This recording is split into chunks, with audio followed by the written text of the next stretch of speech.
Guitar ला लो, मजूरी करा क्या मेरे से तुम? भाई तुम्हारा काम तो तुम ही करोगे।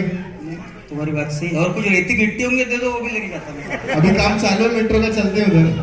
चलो ठीक है, ओके। चलो अच्छा है, कुछ दिख नहीं रहा ज्यादा लोग यहाँ से डर लगने के लिए। तो मैं आपके सामने आज एक खास क्या बोलते हैं अपना बहुत गंभीर विषय लेके आया हूँ आप लोगों के लिए कि मेरे हिसाब से ये लेडीज फर्स्ट, लेडी लक, औरतों का सम्मान करना चाहिए, सब ठीक है। इसके पीछे मर्द समाज हमारी सोसाइटी में बहुत घनघोर बेइज्जती का शिकार हो रहा है, ऐसा लग रहा है। सही है, सही है। बहुत ज्यादा घनघोर बेइज्जती का शिकार हो रहा है। इतनी घनघोर बेइज्जती, अभी कुछ दिन पहले मेरी बीवी ने मुझे बोला परसों तेरा बर्थडे, तेरा क्या गिफ्ट दूं तेरे को? मैं बोला कुछ मत दे औरत गिफ्ट, तू सिर्फ इज्जत से बात कर लिया कर मेरे से। उसने 2 मिनट सोचा, बोली नहीं मैं तो गिफ्ट ही दूंगी। तो ये आज की बात नहीं है, आज की बात नहीं, मैं बचपन से बेइज्जती का मारा हूं। मैं पैदा हुआ तब से बेइज्जती का मारा हूं। मेरे को देख सकते हो आप अभी, स्लिम ट्रिम, 6 पैक एब्स, बराबर 6 पैक एब्स, और क्या क्या 87 kg विदाउट जीएसटी, 1% टीसीएस भी नहीं मिला है उसके अंदर, 87 kg नेट। तो एकदम ऋतिक रोशन की फिगर। और ये ऋतिक रोशन की फिगर से याद आया, मेरी बीवी मेरे को बोलती हुई है हमेशा कि एक चेहरा, हेयर स्टाइल और बॉडी छोड़ दिया तू 100% ऋतिक रोशन है। ये बोला करेक्ट है। तो अभी चेहरा, हेयर स्टाइल, बॉडी छोड़ दूं, अतड़िया निकाल के कंपेयर करूं ऋतिक रोशन के साथ में? अतड़िया करूं क्या? नहीं ना। तो ऐसा ही हुआ, हम पहले से ऐसा था, मैं बेसन के लड्डू जैसा बचपन से। तो जैसे मम्मी पापा का झगड़ा होता था बचपन में, सबके मम्मी पापा का झगड़ा होता है, मुन्ना को मैं लूंगी, मैं लूंगी, मैं लूंगा, मेरा बच्चा है, मेरा बच्चा है। हमारे मम्मी पापा का झगड़ा हुआ, अरे इसको तू ले, इसको बहुत देर से मैं लेकर रखा था, मेरे को क्या देरी कद्दू की औलाद इसको, बचपन से। फिर हम बड़े होते गए, फिर 10th पास किया, 12th पास किया। 12th पास करने के बाद में हमने बोला अपने करना इंजीनियरिंग। इंजीनियरिंग करना तो बहुत खुश था मैं, क्योंकि मेरे को 2 वहम थे। पहला वहम यह था कि इंजीनियरिंग को बहुत स्कोप है। दूसरा वहम था कि कॉलेज में जाने के बाद बाप मारना बंद कर देता है। ये दूसरा वाला वहम 10 दिन में पिताजी ने तोड़ दिया था, अभी भी तोड़ रहे बीच बीच में, है ना। ये तोड़ दिया था। फिर ऐसे आगे जाते गए, मैकेनिकल इंजीनियरिंग में गए। अब मैकेनिकल इंजीनियरिंग के बारे में आप जानते होंगे, बराबर है? बराबर है। वो रेगिस्तान में एडमिशन है जहां फूल नहीं खिलता कोई, राइट? कोई फूल नहीं खिलता। इनका क्लास रहता कॉलेज की आखिरी दीवार के पास में, वहां थोड़े पहले लड़कियों के लिए वाघा बॉर्डर खींच दी जाती है। उधर जाना नहीं, उधर दुश्मन मुल्क है, इधर ही रहना। लड़कियां इनके साथ बैठती नहीं। क्या बोले? ताई है श्री, वो लड़कियां इनके क्लास में बैठती नहीं, मैडम इनको सिखाने को रेडी होती नहीं। लड़कियां छोड़ो, मैडम भी छोड़ो, हमारे मैकेनिकल के क्लास में छिपकल भी नर आती थी, मादा नहीं आती थी कभी। वो छिपकली भी बोलती थी मैं बिना कीड़े खाए भूखी मर जाऊंगी, लेकिन वो मुस्टंडों के क्लास में अकेली नहीं जाऊंगी कभी मैं, बराबर। हम घूमने गए थे हैदराबाद 3 दिन के लिए। तो 3 दिन हैदराबाद की ट्रिप में हमारे साथ में सारे ब्रांच के लोग थे, कंप्यूटर, इलेक्ट्रॉनिक्स, इलेक्ट्रिकल, टेलीकम्युनिकेशन, सब में लड़कियां थी। अब ये दिन भर एक्साइटेड रहते हैं, 4 मीनार देखने जाएंगे, अभी जू देखने जाएंगे, एक्वेरियम देखने जाएंगे, बीच नहीं है हैदराबाद में ना, हाँ, तो बाकी चीजें देखने जाएंगे। और हमारे भी लड़के यही एक्साइटमेंट में रहते थे कि कब ये लोग बाहर जाएंगे।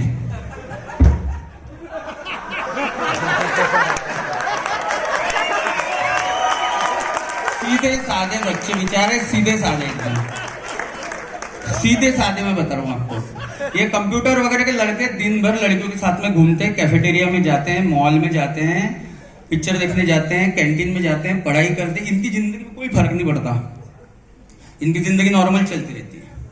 हमारे लड़कों को लड़की लाइब्रेरी में टाइम पूछते और रात भर उसके बारे में सोचते रहते हो।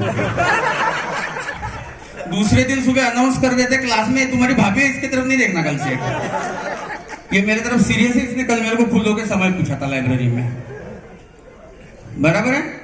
तो ये हो गया। अभी इसके बाद में हम गए जू में। अब जू में एक व्हाइट कलर का टाइगर था। अब व्हाइट टाइगर के बारे में ये कंप्यूटर ब्रांच वाले बैठे, इनकी अलग बातें चलती। ये 300 ही बच्चे हैं इंडिया में, 300 बच्चे, ये 18 किलो मांस खाते हैं एट अ टाइम। मैंने पढ़ा है इनके बारे में, बंगाल टाइगर फैमिली से हैं, इंटेलिजेंट बातें करते हैं। और वो शेर भी इनके सामने स्वैग में चलता है, ऐसे ठुड्डी ऊपर करके चलता है ऐसे। उसके बाद में हमारे लड़के आए, वो शेर पीठ के बल सो गया, चारों पैर ऐसे हवा में करके, ऐसी जबान एक साइड में। शेर भी इज्जत देने को तैयार नहीं, पिंजरे में का आदमी, बराबर है। हमारे लड़के हैं, उनकी अलग इंटेलिजेंट बातें रहती। मैकेनिकल नहीं करना बे सचा तो बाप का कसा झोपला,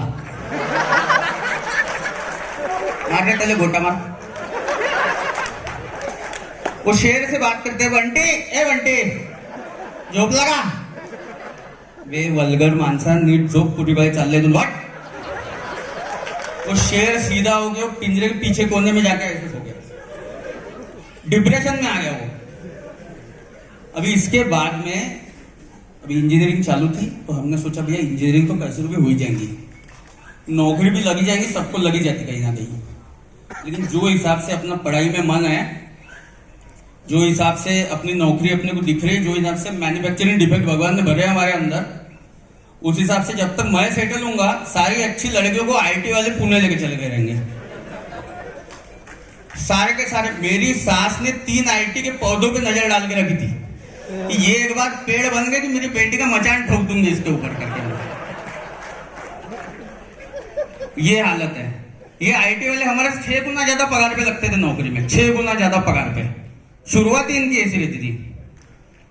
अब इसके बाद में मैंने बोला अभी हमने अपने को लड़की देख के फाइनल करना पड़ेगा पहले। तो अपन ने पहले अपना C0 जनरेट किया।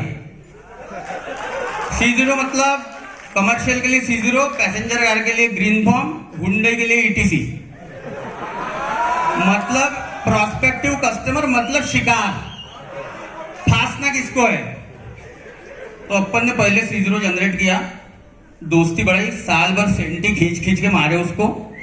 उसके बाद में बोला अब अपने को करना पड़ता प्रपोज करना पड़ता। बोला एक तो प्रपोज करने में हमको 2 टाइप के लड़कों से बड़ी इनसिक्योरिटी होती है। एक मैंने आपको बताया आईटी वाले जो पगार की वजह से सारी लड़कियों की शादी जमा लेते थे चुपचाप, इनकी फोटो नहीं भेजनी पड़ती, शादी में सैलरी स्लिप भेजनी पड़ती थी व्हाट्सएप पे, बराबर है। और दूसरे गिटार बजाने वाले लड़के, क्योंकि एक सर्वे के अनुसार हिंदुस्तानी लड़कियां सबसे फास्ट इंप्रेस होती है गिटार बजाने वाले लड़के से। क्यों? इसका कोई जवाब नहीं आज तक, पता चलने के बाद आपको बता देंगे हम, ठीक है। ये कोई कबड्डी खेल रहा है, कोई जिम्नास्टिक, कोई साइंटिस्ट बन रहा है, ये सब ये बेकार है, इनको बाजू इनको कोई वैल्यू नहीं है। ये एक आएगा छपरी कहीं से,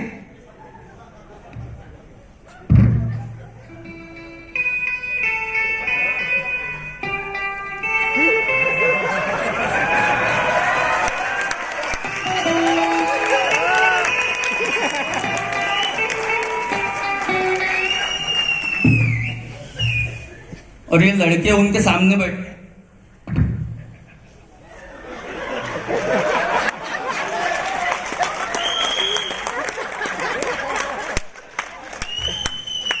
अब ये गिटार वाले को बाकी कुछ नहीं आता, जिंदगी में भस्सम है हर चीज में, भस्सम, पढ़ाई लिखाई सब में भस्सम। लेकिन वो कोई प्रॉब्लम नहीं हो। लड़के का बोलना है पगार में ला लूंगी, घर चला लूंगी, बच्चे को पाल लूंगी, तो गिटार बजा बस।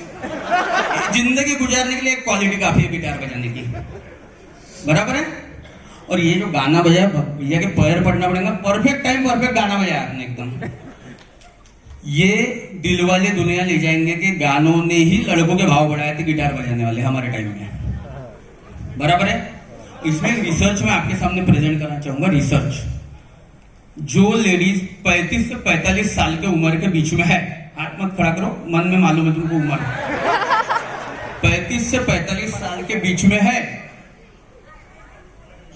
वो अभी भी दिल वाले दुनिया ले जाएंगे कि हैंगओवर से बाहर नहीं है। ये वहीं पे है, ये फिजिकली 2019 में आ गई है, इनकी आत्मा वही रुकी है 1995 में। मेरे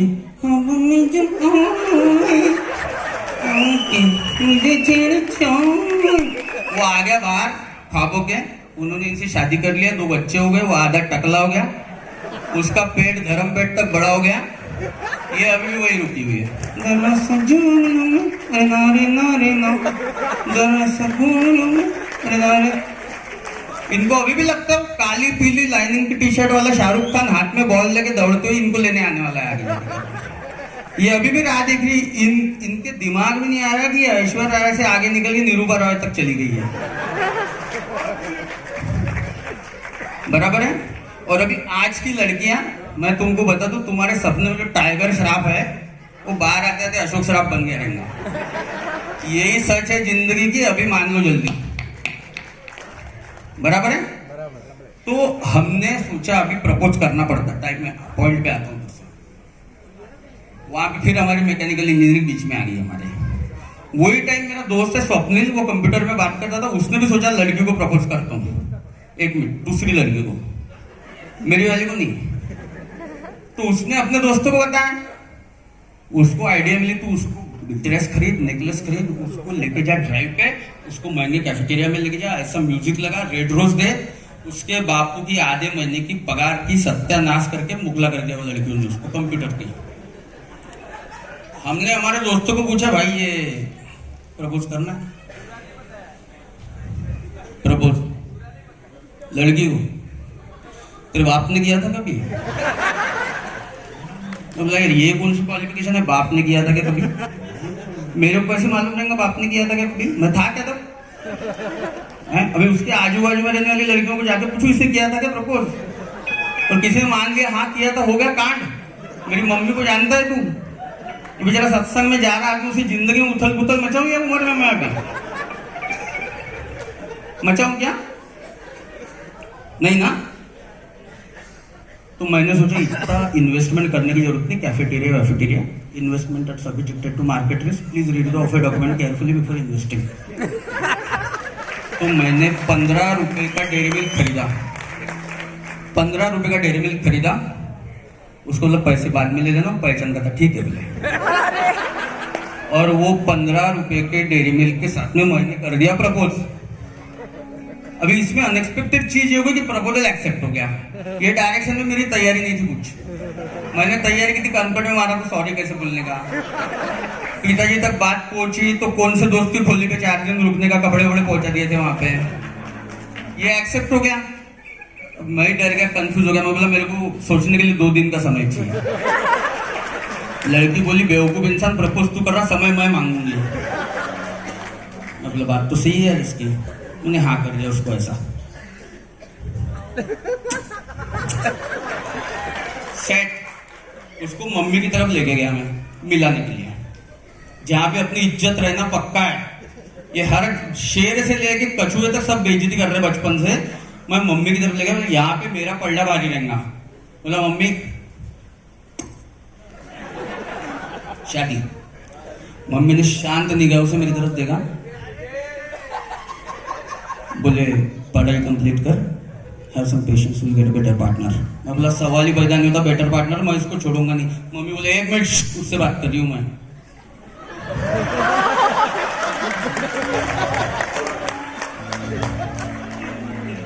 बोले यार मम्मी से ये रिस्पॉन्स मिल रहा है, बाकी से क्या एक्सपेक्ट करेंगे हम लोग? मम्मी ऐसी कर रही है।